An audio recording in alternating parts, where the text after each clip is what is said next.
Udah?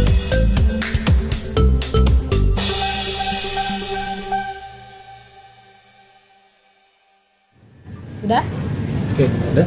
Udah. Oke.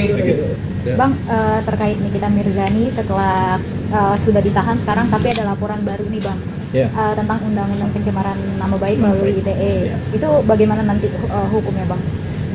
Jadi Nikita Mirzani kan sudah dilaporkan karena kasus pemerasan undang-undang ITE dan sama. Iya kan, pencemaran nama baik. Pencemaran nama baik, pemerasan dan TPPU dalam satu laporan polisi. Sama satu lagi kekerasan. Kekerasan, penganiayaan. Iya, tapi ini dalam 3 pasal ada satu laporan polisi kan, sehingga Nikita Mirzani ditahan. Ya, karena dia ditahan dalam satu laporan polisi, dia akan diproses itu satu laporan, begitu, sampai dipersidangkan dan sampai diputus secara pidana.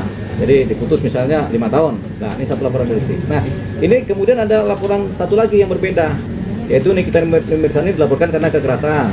Lakukan kekerasan kan, namanya penganiayaan kan. Nah, itu satu laporan polisi lagi berproses juga. Baru ada laporan satu lagi kan dari pihak yang berbeda, korban yang berbeda juga, yaitu pencemaran nama baik. Jadi ada 3 laporan polisi yang masing-masing berbeda dan pelapornya, korbannya berbeda juga. Nah, Nikita Mirzani ini akan menghadapi yang namanya proses hukum yang ada 3 yang berbeda, dan dia harus mengikuti ini semua. Kalau dia kemudian di 3-tiganya diputus bersalah dan di 3-tiganya kemudian dia dihukum, nah siapa yang lebih dahulu putusannya itu? Kalau dia lebih dahulu putusan pemerasan, misalnya dihukum 5 tahun, dia harus mengikuti dulu hukuman yang 5 tahun ini. Nah, tapi kalau di laporan berikutnya dia dihukum 2 tahun, setelah dia keluar dari yang 5 tahun tadi, dia kemudian dihukum lagi 2 tahun, begitu. Nah, setelah dia keluar yang 2 tahun itu udah 7 tahun tuh. Ternyata di laporan berikutnya kekerasan, dia dihukum misalnya setahun. Dia udah keluar, dihukum lagi dia setahun. Jadi totalnya 8 tahun, begitu. Kalau kayak gitu nanti mengikuti urutannya sesuai dari perkapan laporannya? Iya, laporan terdahulu yang diputus. Jadi siapa yang lebih dulu diputus si korban nih laporannya, Nikita Mirzani akan menjalankan itu terlebih dahulu, gitu. Nah, Nikita Mirzani juga kan dalam satu posisi, misalnya kedepannya dia disidang dalam perkara pemerasan, tapi kemudian dia diputus bersalah dalam perkara pemerasan tadi kan. Ketika dia dihukum, saat dia menjalani hukuman, ya dia bisa juga disidang di perkara lain. Jadi walaupun dia dihukum, dia diminta sidang untuk perkara lain, pidana yang lain, sampai diputus. Tapi dia walaupun sudah ada putusan yang perkara yang kedua ini, dia melanjutkan hukuman yang pertama sampai kemudian dia bebas dari hukuman pertama, dia kemudian dikenakan hukuman yang kedua, putusan pidana yang kedua, begitu seterusnya. Kalau jadi, untuk pemeriksaannya nanti bagaimana Bang? Kan dia masih di posisi di dalam tahanan. Kan tinggal di bond. Dalam bahasa penyidikan itu ada namanya bond. Membond seorang tersangka yang sedang berada dalam tahanan titipan. Membond seorang terpidana yang ada dalam lapas untuk di BAP dalam perkara lain, baik sebagai saksi maupun sebagai tersangka. Namanya ngebond, begitu. Ini bahasa sederhana. Untuk sidangnya sendiri nanti kalau misalkan ada di perkara yang berbeda, dia juga tetap didatangkan ke pengadilan? Tetap didatangkan.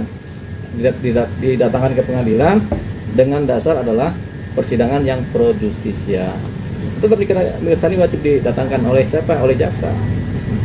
Begitu. Kira-kira ada nggak peluang Nikita Mirzani lolos? Karena kan suka ada gini single parent, kemudian menafkahi anak-anaknya, gitu. Kepala keluarga. Nah, itu cuma dasar-dasar peringan hukuman. Tapi untuk lolos, kalau dia terbukti melakukan pidana, dia nggak mungkin lolos dari hukuman, begitu. Cuman misalnya karena dia kemudian dalam persidangan berkelakuan baik, dia bisa diperingan hukumannya. Karena dalam persidangan selain berkelakuan baik, dia juga ternyata menyatakan sudah punya sebagai single parent, punya anak-anak yang harus dijaga sebagai pencari nafkah, bisa juga diperingan hukumannya. Dasarnya apa? Dasarnya adalah pertimbangan dan kebijaksanaan hakim dalam memutus. Tapi dalam kasus ini dia bisa penangguhan sih, dengan berbagai alasan tersebut. Jawabannya dia tidak bisa ditangguhkan karena untuk yang sekarang ditahan ada pasal pemerasannya. Pasal pemerasan itu sulit sekali ditangguhkan. Sama seperti pasal pemerasan ini sama seperti pasal perjudian atau pasal pembunuhan atau pasal penganiayaan berat, itu sulit sekali ditangguhkan. Meskipun ada permintaan dari anak-anaknya juga. Meskipun ada permohonan penangguhan dari keluarganya. Itu sejajar sama kasus perjudian pembunuhan Bang? Iya, itu betul, bukan sejajar. Pola kriminal yang dianggap setara. Pembunuhan itu nggak bisa dilepaskan, nggak bisa ditangguhkan. Perjudian juga nggak bisa ditangguhkan. Apalagi penganiayaan berat tidak bisa ditangguhkan. Narkotika tidak bisa ditangguhkan, termasuk juga pemerasan tidak bisa ditangguhkan. Walaupun ada hak dari para tersangka dan keluarganya atau pengacaranya untuk mengajukan permohonan penangguhan penahanan. Termasuk penjamin yang kemarin dia. Walaupun ada penjamin, begitu juga. Apakah pernah ada kita dengar seorang pembunuh kemudian ditangguhkan penahanannya? Jawabannya belum pernah kita dengar. Apakah ada seorang yang melakukan perjudian ketangkap kemudian ditangguhkan penahanannya? Jawabannya sekarang sudah kita tidak dengar lagi ada penangguhan. Demikian juga pemerasan. Bang, diringankan itu berarti ancaman hukumannya berkurang gitu Bang Hendra? Tuntutan tetap dari kebijakan atau dari kebijakan dari kejaksaan ya. Tapi hukuman ini kemudian bisa lebih ringan dari tuntutan jaksa. Karena hakim punya pandangan-pandangan yaitu dasar peringan hukuman, kemudian apalagi dasar mungkin ada dasar pembenar sedikit gitu. Tapi ketika belum P21 dan masih P19 tapi kejaksaan terus membalikkan berkas perkara ke kepolisian, itu bagaimana? Itu P18 P19 itu artinya ini ya, apa bundel-bundel perkara baik bukti-bukti saksi ada yang belum lengkap dan belum sempurna untuk disidangkan. Jadi setelah kemudian pihak penyidik menyerahkan berkas ke jaksa kemudian menganalisa nih apakah sudah lengkap atau belum. Kalau belum, apa yang kurang? Misalnya kurang saksi ini, kurang keterangan ini, bukti kurang ini, dikembalikan lagi ke kejaksaan lewat P18 dan P19. Setelah kemudian dipenuhi oleh pihak penyidik polisi, diserahkan lagi ke jaksa. Setelah dicek lagi, oh ternyata semua permintaan kurang tadi sudah dipenuhi, makanya dibikin P21. P21 itu apa? Bahwasannya berkas dari pihak penyidik dinyatakan sudah lengkap dan sudah bisa disidangkan. Itu P21 itu namanya kesempurnaan dalam pemberkasan tahap pertama. Tapi kalau sampai beberapa kali masih P19 itu apakah akan ada gugur hukuman atau seperti Tidak, itu bisa berkali-kali. Jadi sampai berkas dinyatakan lengkap.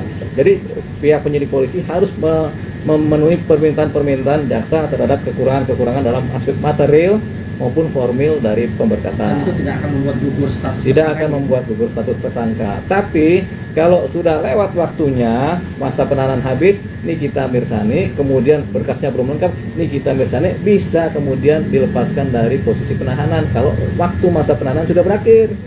Dari waktu penahanan dari di pihak penyidikan, waktu penahanan dari pihak jaksa, waktu penahanan di pihak pengadilan sudah berakhir ternyata dan memang dia dilepaskan demi hukum, dia dilepaskan. Kalau memang belum P21 begitu. Jadi celahnya dia untuk dilepaskan ada Bang ya? Ya ada, kalau berkas nggak lengkap ya mau nggak mau dilepas setelah semua masa penahanan dilalui oleh Nikita Mirzani. Bang, dalam hal ini kan juga dimanfaatkan sama Fadel lawannya Nikita Mirzani ya Bang, Ya. yang melakukan kekerasan seksual terhadap anaknya Ya. MM yang masih di bawah umur. Karena dia menyebut soalnya penangguhan penahanannya sulit untuk dilakukan karena kekerasan seksual itu benar Bang? Benar, kekerasan seksual, percabulan, kekerasan seksual, aborsi, pembunuhan itu satu paket di mana tidak ada penangguhan penahanan. Gitu makanya upaya dari keluarga Fadel untuk memohon penangguhan penahanan ya nggak bisa. Upaya mereka juga supaya Nikita Mirzani cabut laporan juga nggak bisa juga. Kenapa? Selain Nikita Mirzani belum tentu mau cabut laporan, perkara ini, perkara yang dikerjakan oleh Fadel ini bukanlah perkara delik aduan, delik pidana publik. Aborsi itu delik pidana publik. Percabulan itu delik pidana publik, sehingga tidak bisa, walaupun laporan nggak bisa dicabut. Gitu. Kita udah minta cabut laporan tetap nggak bisa. Tetap ini harus diproses secara hukum. Berarti tidak bisa meringankan juga ya Bang? Tidak ada dasar peringan. Jadi kayak pembunuhan ini, ada kita melaporkan terjadi pembunuhan, terus kita mau cabut laporan kan? Nggak bisa. Ini tindak pidana publik di mana yang rugi selain korban, keluarga korban, yang rugi adalah masyarakat. Rasa keadilan masyarakat mengalami kerugian. Tapi kan Bang, orang tuanya juga mencabut. Kan orang tuanya sempat melaporkan Nikita Mirzani kasus penghinaan dan lain-lain. Ya. Itu berharap juga mendapatkan keringanan dan itu juga sulit ya Bang? Sulit. Kalau orang tuanya si Fadel mencabut laporannya terhadap Nikita, itu laporan penghinaan. Penghinaan itu delik aduan, pidana aduan, sehingga boleh dicabut. Nah, kalau laporan Nikita terhadap Fadel adalah delik pidana publik, itu nggak bisa dicabut, begitu. Jadi ada delik pidana delik aduan, ada delik pidana publik yang umum. Ini yang nggak bisa dicabut. Nah, yang bisa dianggap sebagai delik aduan adalah misalnya perzinahan, penghinaan, pencemaran nama baik, itu delik aduan. Kalau delik pidana publik, pembunuhan, perjudian, percabulan, perkosaan, pemerasan, itu delik pidana publik. Apa sih bang mungkin yang sulit untuk melakukan penangguhan? Apa yang tadi disebutkan abang itu ada pengecualian itu ya bang? Iya, betul. Yang bisa ditangguhkan mungkin penipuan biasa, nah, gitu, atau penghinaan itu bisa ditangguhkan, apalagi atau perzinahan ditahan misalnya nih, tapi ditangguhkan bisa. Atau ada aspek-aspek hukum perdata di mana terjadi kontrak-kontrak yang semi-semi penipuan, nah itu masih bisa ditangguhkan. Tapi kalau udah sifatnya kekerasan, pembunuhan itu nggak bisa ditangguhkan. Berarti nggak ada relevansinya ya bang, mau keluarganya begitu? Iya, nggak ada relevansinya. Jadi pekerjaan yang sia-sia. Cuman ada dasarnya, yaitu dasar memaafkan. Artinya keluarganya Fadil memaafkan apa yang dilakukan oleh Nikita Mirzani. Itu aja paling. Bang, peluang dari anak perempuan si Laura bang untuk ikut terlibat sejauh apa bang? Karena ada yang mau diaduin bang dengan tuduhan dia yang aborsi meminta itu, untuk aborsi gimana, gitu bang. Bisa ikut gak bang? Begini, Bikin laporan baru ya mungkin. begini, bisa juga bikin laporan baru. Tapi kan si Laura pada waktu kejadian kan masih di bawah umur, sehingga kekuatan dia melakukan upaya sendiri itu dianggap belum bisa masuk karena anak di bawah umur kan. Kalau dia anak di bawah umur kemudian dia melakukan sendiri, itu persoalan pidana anak di bawah umur. Tapi kalau dia berbarengan dengan orang dewasa, yang dipersoalkan orang dewasanya, dia jadi korban gitu. Walaupun dia ikut melakukan, kan pasti dia melakukan juga kan, karena kan dia yang aborsi. Mungkin ada dokter atau ada, tapi ada atas supervisi dari orang dewasa. Jadi begitu. Tapi kalau dia sendiri sebagai anak di bawah umur tanpa ada siapa-siapa, kemudian dia melakukan aborsi, itu kan aborsi pribadi kan. Tapi dia di bawah umur, ini ada deliknya, delik anak di bawah umur gitu. Berarti gitu. Laura nggak ada pidananya bang? Sementara karena dia ada supervisi dari si yang mengatur-ngatur ini, kan dianggap di korban jadinya. Karena dia ngatur nih, siapa si Fadel, ayo kita ini aja, walaupun mereka sepakat gitu. Tetap yang dewasa ini yang bersalah.